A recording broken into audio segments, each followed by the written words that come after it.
Good morning dear students. I hope आप सभी अच्छे होंगे।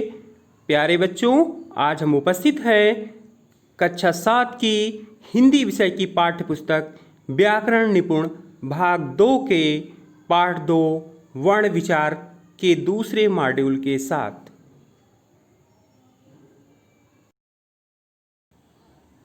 पिछले मॉड्यूल में जाना था कि स्वर जो है 11 होते हैं।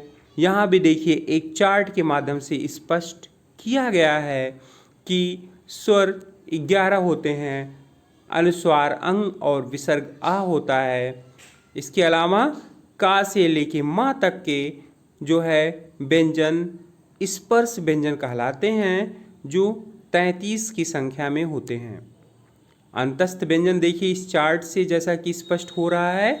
अंतस्थ व्यंजन ऊष्म, आगत और संयुक्त, ये सभी व्यंजन स्पष्ट हो रहे हैं कि अंतस्थ व्यंजन या, रा, ला और वा को कहा जाता है। ऊष्म व्यंजन स, सा, हा और सा को कहा जाता है। आगत व्यंजन आ, का, खा, गा, जा, फा, इन सबको कहा जाता है, लेकिन मुख्य रूप से जा और फा को ही आगत व्यंजन माना जाता है। संयुक्त व्यंजन छा, त्रा और ज्ञा को कहा जाता है। तो बच्चों, इस चार्ट से देखिए सभी बातें स्पष्ट हो गई हैं। अब इसके बाद व्यंजन की परिभाषा हम समझ लेते हैं।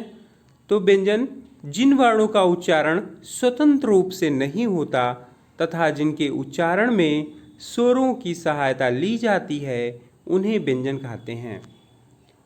व्यंजन का उच्चारण स्वतंत्र रूप से नहीं होता, बल्कि ये स्वरों पर निर्भर होते हैं।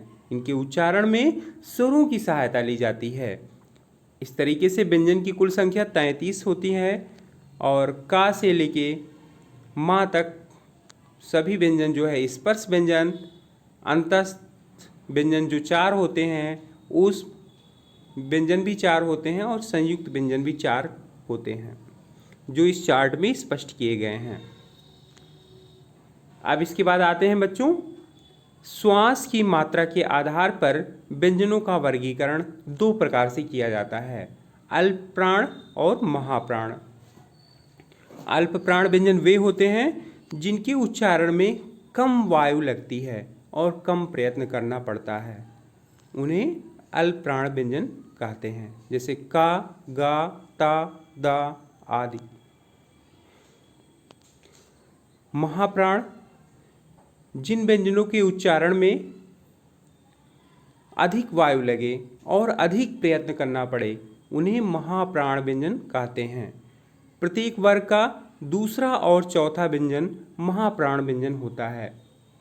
तो बच्चों, महाप्राण व्यंजन की पहचान होती है कि हर वर्ग में जो दूसरे और चौथे व्यंजन होते हैं वे महाप्राण व्यंजन कहलाते हैं, और अल्प प्राण व्यंजन पहले और तीसरे व्यंजन अल्प प्राण व्यंजन कहलाते हैं। जैसे खा, इसकी महाप्राण व्यंजनों की उदाहरण समझ लीजिए।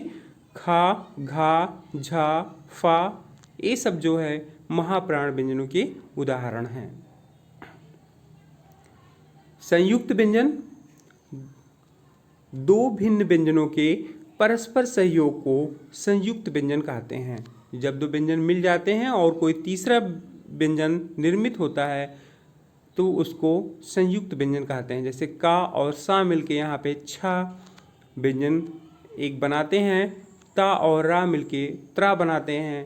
तो ये सब जो है संयुक्त व्यंजन कहलाते हैं, और इनके द्वारा बनाए गए शब्द जैसे कच्छा, मित्र, ये सब जो है संयुक्त व्यंजन के उदाहरण होते हैं। द्वित्व व्यंजन ये भी बहुत इम्पॉर्टेंट व्यंजन है। तो बच्चों, जब इसकी पहचान होती है जब एक ही वर्ण 2 बार आ जाते हैं, एक ही वर्ण 2 बार मिलते हैं, तो उन्हें द्वित्व व्यंजन कहते हैं। जैसे पत्ता, अब इसमें देखिए ता वर्ण की आवृत्ति 2 बार हो गई है। कच्चा, चा की भी आवृत्ति 2 बार हो गई है। बच्चा, इसमें भी चा की 2 बार आवृत्ति हो गई है। तो ऐसे व्यंजन द्वित्व व्यंजन कहलाते हैं। तो बच्चों, आज के वीडियो में बस इतना ही। आप कुछ बहुविकल्पीय प्रश्न आपके सामने आ रहे हैं और उनके माध्यम से आपका मूल्यांकन किया जाएगा।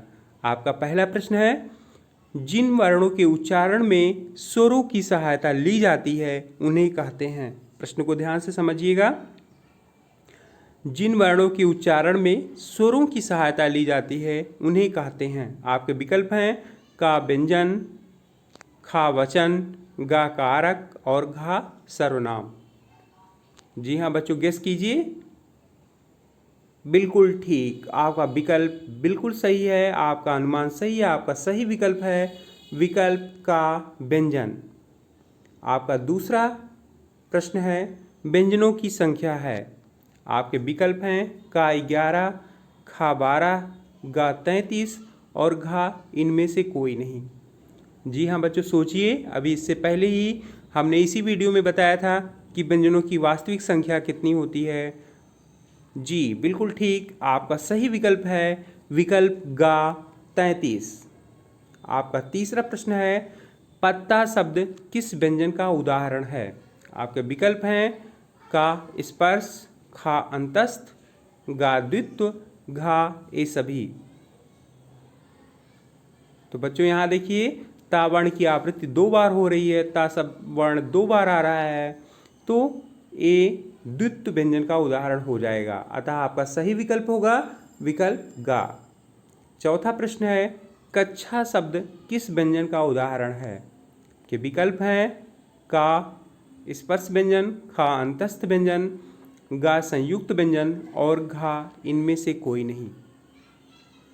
जी हाँ बच्चों, गेस कीजिए। वेरी गुड, आपका सही विकल्प है विकल्प गा संयुक्त व्यंजन।